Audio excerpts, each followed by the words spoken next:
Hello and welcome to this week's Out of Cast, your program completely in English to improve your knowledge about cinema. I'm your host Helga the Bluehead. With Twinkle Nora. And this week will be the third and last episode that we're gonna talk about musical movies. And oh boy, do we got some interesting stuff for you. But before heading to the discussion, let's head to our socials where you can find us. You can find us always on our Facebook page as Roma Tre Radio, on our Twitter account as Roma Tre Radio, and on Instagram as well as Roma Tre Radio. And as always, you can listen to us through our streaming website as radio.uniromatre.it, and on the TuneIn app as Roma Tre Radio. And of course, you can also listen to us to our podcast every Sunday on SoundCloud. Yeah, on SoundCloud and on our streaming website, you can find it there. And for the last thing, I gotta say that this week we have some non-English names to mispronounce for you. So we apologize for that in prior. We apologize for that in prior. But get yourself a cup of tea or a cup of coffee, and we'll be back to you very soon.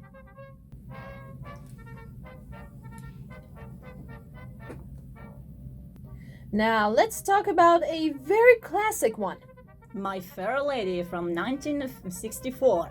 So, it's a British musical, of course. Yeah. What would you guess? What are we talking about? So, it's directed by George Cukor. Thank you. As a bad Professor Higgins, a famous scholar of phonetics played by Rex Harrison, attempts to transform young Eliza Doolittle. Not to be mistaken with Dr. Doolittle.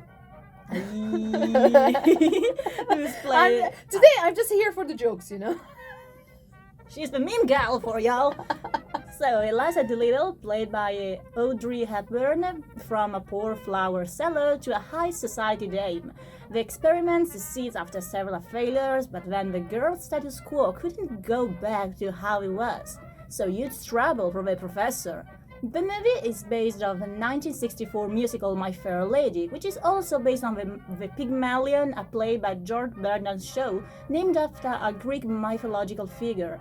Now, although Rex Harrison stars in the musical version as well, the production decided to substitute Julie Andrews with an even more famous actress. The Italian dubbing of the movie was one of the most complicated ever. Why? They had some troubles. Ooh, It didn't turn out so well. But without a British diction, they made up a mixed Italian accent, Boy, no. slowly transforming it into a corrected Italian one. My Fair Lady received 12 Oscars nominations and won 8 aside of 3 Golden Globes and David Di Donatello. And in 1998, the American Film Institute put it in the top of 100 best movies of all time with 95% on Rotten Tomatoes. The consensus states George Cukor's elegant, colorful adaptation of the beloved stage play is elevated to new heights thanks to winning performances by Audrey Hepburn and Rex Harrison. Just because you don't say the problem of continuity, I got my jacket. It's a bit cold out here. Just for that. Just a heads up. Let's talk about the Rocky Horror Picture Show. We've got the DVD here. Yay! You can watch it if you go and watch the video on my YouTube channel. Yeah. No no ad. It's not an ad of my. It's kind of is. Our only sponsor is the Roma Tre Library. Look at that. Oh It's yeah, a we got it Blu-ray. from the Roma Tre Library. Yeah. It's really neat. Yeah. Very neat. So the movie came out in 1975. So what do Eraserhead, The Night of the Living Dead, and this movie have in common? You tell me. Pretty much nothing. All right. You make the joke. But all of them have been midnight movies until they become cults. We mentioned the Rocky Horror Picture Show last time as a special mention, but we couldn't just leave it alone on the bookshelf, so here we go. The Rocky Horror Picture Show brought to you by Roma Tre Radio. And Roma Tre Library. Exactly. So you probably have already heard of it before. I mean, let alone the actual content. Everyone knows this movie at least by its title. But what does it actually talk about? Well, the plot is very simple. A newly engaged couple have a breakdown in an isolated era and must pay a call to a bizarre resident of Dr. Frankenfurter, played by a young and pretty much unknown at the time Tim Curry. Susan Sarandon, who plays as Janet, and Barry Bostwick, who plays as Brad, join in for a crazy homage to the RKO and Universal horror classics, filled with grotesque musical numbers written by Richard O'Brien, who's actually the original writer for the Rocky Horror Picture Show stage play. Oh, okay. Yeah, it's based on a theater play. Wow. Yeah, it was like staged only 2 years before the movie was come out. Okay, the more you know. Exactly. So, of course, the director is Jay Sharman, and this movie even managed to win a Golden Scroll for Best Horror Film 1976, actually, a Hall of Fame prize later in 1980, and on December 2005 was added to the National Film Preservation Board, a list that contains only 450 films. Wow, awesome. Yep. Now, it was not only one hell of a horror musical, it also became a symbol for Western LGBTQ plus community, especially in the UK. Taken at face value, this film was groundbreaking at the time for its comical yet frank depiction of transvestism and homosexuality.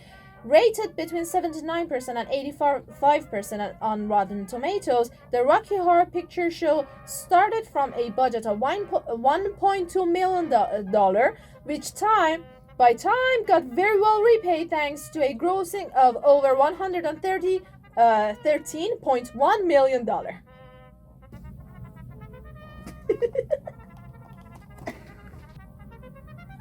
So as we mentioned before to you all, we are gonna talk about some non-English language movies this week.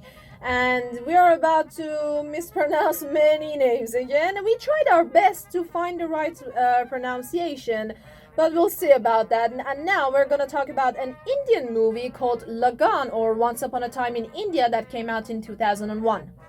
Yeah, it's a Bollywood musical set in 1893. At the time, India was under the British government, as most of people know. Yes. And it was necessary to pay a harvest tax called Lagaan. Things changed when a community of farmers, led by the young Buva, challenges the Englishmen to a cricket match. Not an easy task for the Brits, who didn't know what a dame is teaching the Indians how to play.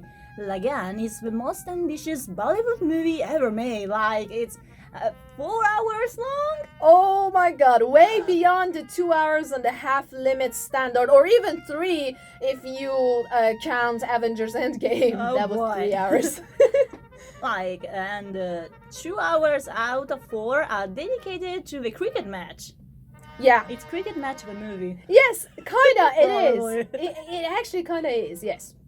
In fact, the subtitle Once Upon a Time in India is actually a reference to Sergio Leone's movie Once Upon a Time in America, obviously. So the production was massive, from the need of a dry location to the right dialect to use for the public.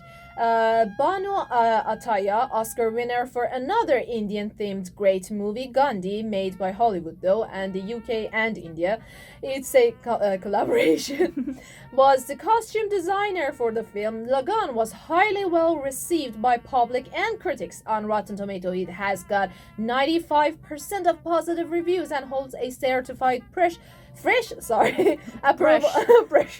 Under pressure.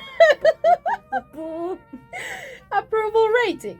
Now, the site's critical consensus says Lagaan is lavish, rousing entertainment in the old-fashioned tradition of Hollywood musicals. It's worth noting that the movie also got nominated for the Best Foreign Language Film in 2002. We did it. You did it. Cricket match of the movie was hilarious. What? Cricket match of the movies is so hilarious. I'm still laughing. No. No, but it kinda is, actually. It's true. Hey kid, wanna watch a movie that it's a cricket match? Oh boy, do I want to. And a bit of history about Britain and India? Sure. It's a good one. Oh boy, this is gonna be the hardest block of today. The hardest movie that we're gonna talk about because it has got the hardest name to pronounce, and we are the best people to mispronounce names. Exactly, that's our job. Yes. So let's talk about the Lure or Córki dancingu that came out in 2015. What? Should I start? Oh, no, sorry. Okay, we got a little mixed up. Yeah. You're right, you want some tea? No, I'm very fine. She's fine. So, better known as the Lure, Córki dancingu is one of the most surprisingly weird but effective musical you will ever see. Set in an alternative 80s Warsaw, a pair of mermaid sisters are adopted into a cabaret. When one of them seeks love with the humans, their blood is tested. Their bond. But also their blood is actually there's a really lot of shown. blood in this movie. Their bond is tested as love and survival come into conflict. Here we go with the weird names. Okay, yeah. So it's directed by Agnieszka Smusińska and based on a screenplay by Robert Bolesto. The lore plays as both a dark retelling of The Little Mermaid and the director early adolescence. Because, her mother owned a nightclub and she described the movie as a coming-of-age story about puberty several times. Starring Marta Mazurek, who plays as Srebrna, and Mikaela Oślanska, who plays as Loda, and Kinga Praise, who plays as vocalista Krysia. This mixture of surrealist horror and musical doesn't come without actually some sort of commentary, using the Mermaid Sister as a metaphor for European immigrants, and most of all, of young women. And since its first screening, the movie has received very mixed reviews both in Poland and both worldwide, and although that wouldn't stop it to get some prizes along the way. It won several awards, such as one Cheval Noir, a special jury prize, a Fright Meter Award for Best Costume Design. I mean, the costumes are really good. Yeah.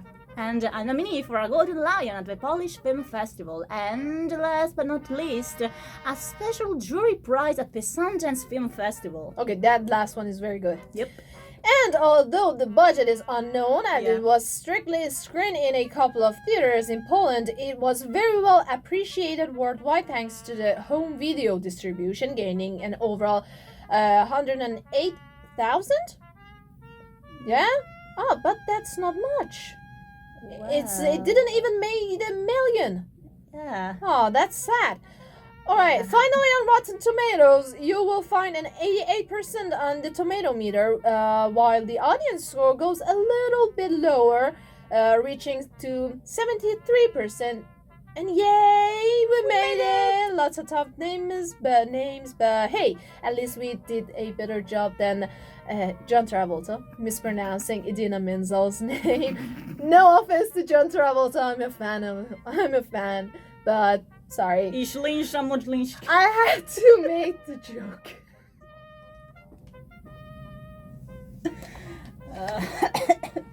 Again, let's talk about another classic. We want to talk about Funny Girl that came out in 1968. Now, it is directed by William Wyler and inspired by the musical by the same name of 1964. It's a romance telling of the life and times of the Hollywood star and comedic Fanny Brice, played by Barbara Streisand in her first cinematic role, and her relationship with the contractor and gambler Nick Arnstein, played by Omar Sharif. Isabel Leonard, the musical screenwriter, returns to write the script for the movie as well. Barbara Streisand was also offered the role by producer Ray Stark, since she was his first choice, even though she had not done any movies yet. Back then she was just like a well-known singer. And Streisand's role is also a deviation from the stereotypical Jewish woman. At the time, they were seen as independent of men, but Fanny is actually the opposite, being presented as smart, comedic, beautiful, and talented. And after changing some directors, William Wyler was offered the role, but he was afraid that his hearing loss would affect his ability to work on a musical. And after some thoughts, he even said to Ray Stark, if Beethoven could write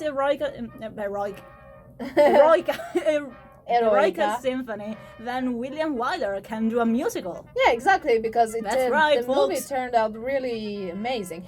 Funny Girl is considered as one of the greatest musicals of all time, and in 2016 it was deemed culturally, historically, and aesthetically significant by the United States Library of Congress and selected for preservation in the National Film Registry. Oh. Yeah, the film Nice. has got 93% on Rotten Tomatoes with average rating of 7.6 out of 10, and Barbara Streisand even won Best Actress at the Academy Awards for her role. Let's talk about Once, that came out in 2007. It's a very beautiful one. I love this one so much. Oh. It's so cute. We've got two main interesting characters who are a musician couple, directed by John Carney. It tells the story of a man busking in a square in Dublin. By day, he helps his father in a vacuum cleaner repair store, and then spends his free time singing songs and playing guitar for tips. Most of the songs are his own compositions. Then he meets a young Czech woman who plays piano and writes her own songs. Musically, they are a perfect match. Romantically, well, there is some stuff going on about that. The way John Carney builds the story of two strangers finding rhythm through music and how love can have several meanings unknown to many people is really, really, really amazing, let me tell you. The musical sequences are so real that you lose yourself in them, and the songs, they're grand. Yeah. Glenn Hansard as Guy and Marketa Irglova as Girl were absolutely brilliant in making and performing the songs. Truly, the movie was a work of art. This is a classic example of filmmaking. It was very ethical and true to the self and to the art, and to the heart and to the soul, to the heart. A movie doesn't necessarily need great stars or huge actors to be astonishing, and that's true. For a moment there, I thought it's turning into a Shakespearean thing. Yeah, to thy heart and thy Heart. soul. I'm a theater kid. I didn't know this. So To the be or not to be, to this be is or the not problem. to, oh Dilemma or problem. no, to be or not to be. That's the question. That's the thing. Yeah. Great. Now the movie got nominated and won the Academy Award for Best Original Song called "Falling Slowly," and in the end, we gotta tell you that it's got the nearly perfect 97% on Rotten Tomatoes. And thank you, John Carney, for this film.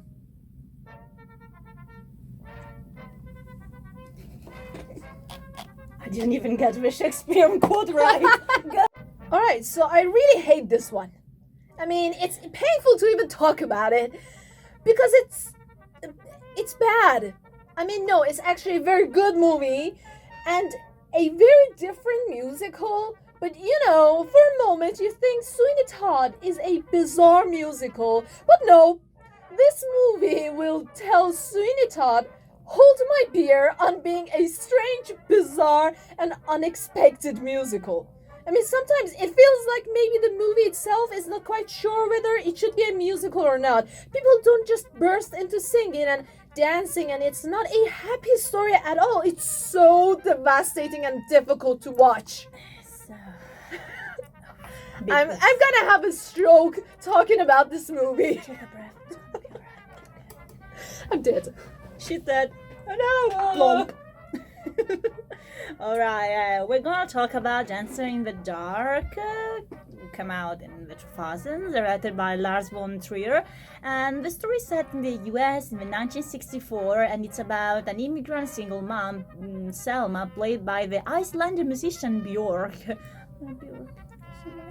Yeah. And dealing with some sort of side-losing disease while doing multiple jobs, so she can afford to leave and save some money for the operation of his son eyesight, because he's got the same disease and it's normal in their family since everyone has it. The movie, I'm getting really depressed talking about it. Oh my god. So this movie got a very unusual style. The camera is always shaking and moving, and that's because of the use of a handheld digital cameras to create a documentary style appearance. The other bizarre choice comes to filming the dance sequences by using static cameras and by brightening the colors. The musical sequences were filmed simultaneously with over 100 digital cameras so that multiple angles of a performance could be captured and cut together later. The music is by Björk herself, one of the reasons that the music of this movie is very different from others, and she's actually done a great job both portraying the character and making such a different music and songs for a musical. I mean, again, I gotta say that it's not your normal kind of musical. I didn't like the artistic choices that Von Trier chose. For example, one of which being the cinematography, using the handheld camera. It's always shaking. It's like a documentary. It doesn't work. Okay, it just doesn't work here. It doesn't work for this. It didn't work in Kingdom, so. Yeah. This is one of the things that I can't. But I cannot deny the genius behind the movie. Still, there's this one sequence where Björk sings the best song of the movie, in my opinion, called I've Seen It All. And she also performed it at the Oscars. And that sequence will definitely blow you away. The movie overall is very nerve-wracking and gut-wrenching. It's definitely one of the hardest movies ever to watch. It's not at all a love story, so don't watch it on dates. Or it's not one of those that you can Netflix and chill. It's not on Netflix. I think it's on Amazon Prime. And don't watch it if you're not having a good time recently and feel a bit depressed, because I'm being honest with you. While watching the movie, I shouted several times at the screen because so many stupid decisions were made by the characters, and therefore so many stupid things happened. And by the way, that's my problem with the script. It feels stupid sometimes, and it feels like Von Trier is just trying to make the audience suffer as much as the protagonist is suffering. And don't even let me get started about the ending. I tried not to cry. Calm down, dude. And hold back tears. Calm down. And I ended up not just crying, but also choking. And that's how hard I cried. So there are sure lots of stuff to talk about and controversy, I can say, right? Yes, there are lots of them. And, well, there was even an harassment allegation story against Von Trier. Unfortunately, we don't have enough time to talk about it, but I encourage you to go and read about it. Yeah, go read about it. Fuck him. Yeah. Oh, no, no, we don't do that. But yeah, go. He's cancelled to me. Well, we encourage you to go and read what happened exactly, because there are lots of story to tell. In the end, the movie got the Palme d'Or of Cannes Film Festival for Von Trier and Best Actress for Björk. Also, the song I've Seen It All got nominated at the Academy Award and has got 69% on Rotten Tomatoes, which is not really that good. On the audience score, it has, I think, about 91%. Oh. So it's really hard. I mean, the audience loved it. I don't know, do you like being tortured while you're watching the movie? Maybe Trier paid some people to write good opinions. Because I genuinely felt tortured while watching the movie. I mean, I have a personal list of movies that I'm never gonna watch, and this movie was on that list. And I asked one of my friends to tell the story of the movie, so I don't need to watch it. But to make this show for our radio show, I watched the movie. I wanted to shut it off several times, but I was thinking to myself, why am I watching this? I really think that Von Trier is just trying to be edgy. What? Edgy? I don't think so. He's No. just trying to make you suffer as much as the protagonist is suffering. That's what I think. I was trying to be light-hearted. Edgy. It's not edgy. It's torturing. Ooh. And I don't like it. Yeah, you were really bursting. I was trying to calm you down. It's edgy. Okay. Alright, everyone. This is the moment. We've got some honorable mentions for you. Sweeney Todd. We talked about it in our show about Tim Burton movies. You gotta go and listen to our podcast. What are you doing? Exactly. And all that jazz from 1979. But what better way to end our discussion about musicals than to put a dishonorable mention as well? Huh? Why? Drum rolls, please. Some suspense. And the best worst musical goes to Cats. Cats. Congratulations. I'm still getting nightmares from the trailer. For all the bad reasons, you know. Yeah. Now. Furry material done very wrong. Yeah.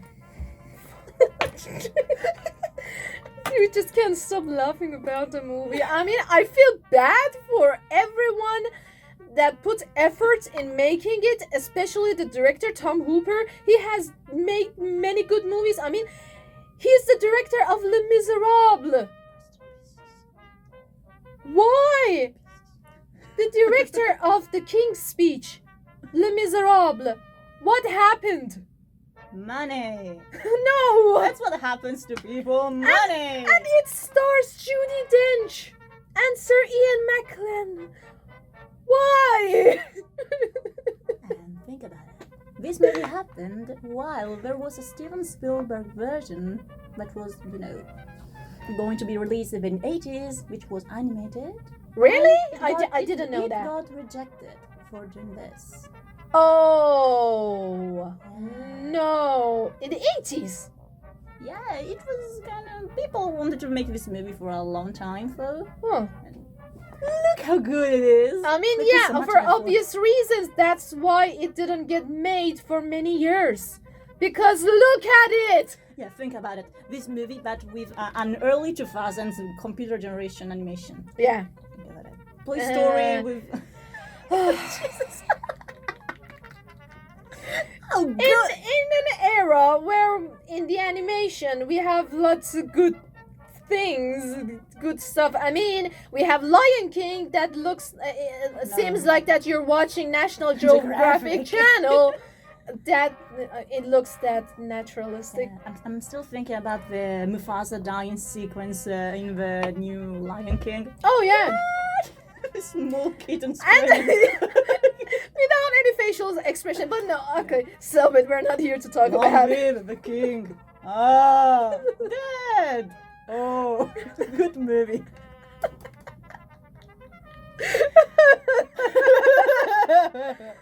Okay.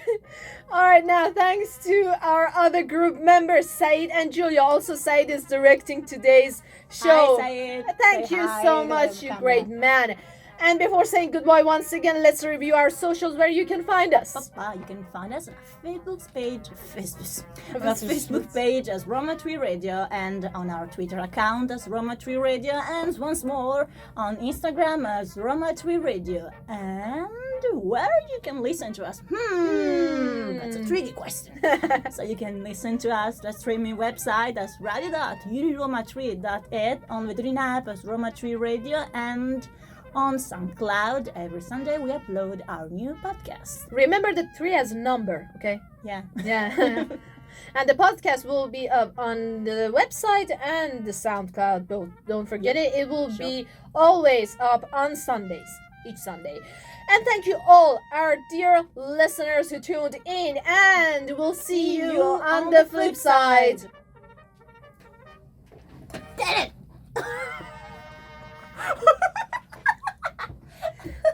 Never rush it! Ever! And people can hear me screaming in the void. Yes! We did it!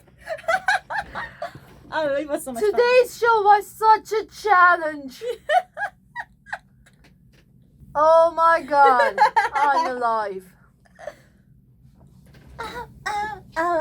Stay alive, stay alive. Stay alive. It's a no for me.